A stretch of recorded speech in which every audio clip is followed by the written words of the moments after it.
The Smartest Giant in Town by Julia Donaldson and Axel Scheffler. George was a giant, the scruffiest giant in town. He always wore the same pair of old brown sandals and the same old patched up gown. "I wish I wasn't the scruffiest giant in town," he said sadly. But one day, George noticed a new shop.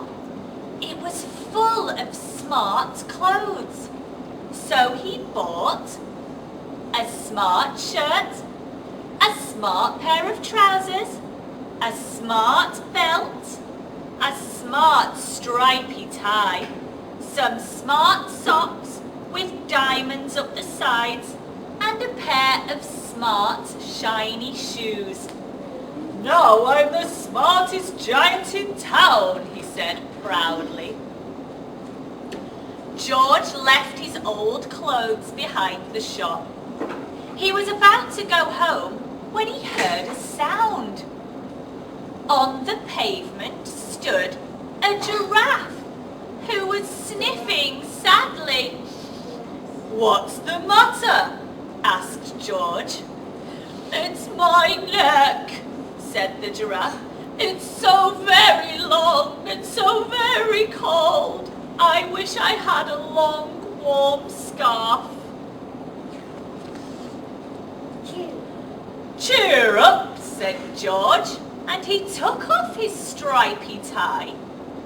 "It didn't match my socks anyway," he said, as he wound it around and around the giraffe's neck. It made a wonderful scarf. "Oh, thank you," said the giraffe. As George strode towards home, he sang to himself. "My tie is a scarf for a cold giraffe, but look me up and down. I'm the smartest giant in town." George came to a river. On a boat stood a goat who was bleating loudly. "Nyeh!" "What's the matter?" asked George. "It's my sail," said the goat. "It blew away in a storm. I wish I had a strong new sail for my boat." "Cheer up," said George, and he took off his white shirt. "It kept coming untucked anyway," he said, as he tied it to the mast of the goat's boat. It made a magnificent sail. "Thank you," said the goat. George strode on, singing to himself. "My tie is a scarf for a cold giraffe. My shirt's on a boat as a sail for a goat. But look me up and down. I'm the smartest giant in town." George came to a tiny ruined house. Beside the house stood a white mouse with lots of baby mice. They were all squeaking. "What's the matter?" asked George. "It's our house," squeaked the mother mouse. "It burned down and now we have nowhere to live. I wish we had a nice new house." "Cheer up," said George, and he took off one of his shiny shoes. "Oh, it was giving me blisters anyway," he said, as the mouse and her babies scrambled inside. The shoe made a perfect home for them.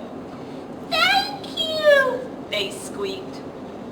George had to hop along the road now, but he didn't mind. As he hopped, he sang to himself. "My tie is a scarf for a cold giraffe. My shirt's on a boat as a sail for a goat. My shoe is a house for a little white mouse. But look me up and down. I'm the smartest giant in town." George came to a campsite. Beside a tent stood a fox who was crying. What's the matter?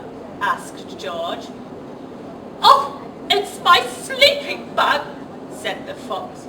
I dropped it in a puddle. I wish I had a warm, dry sleeping bag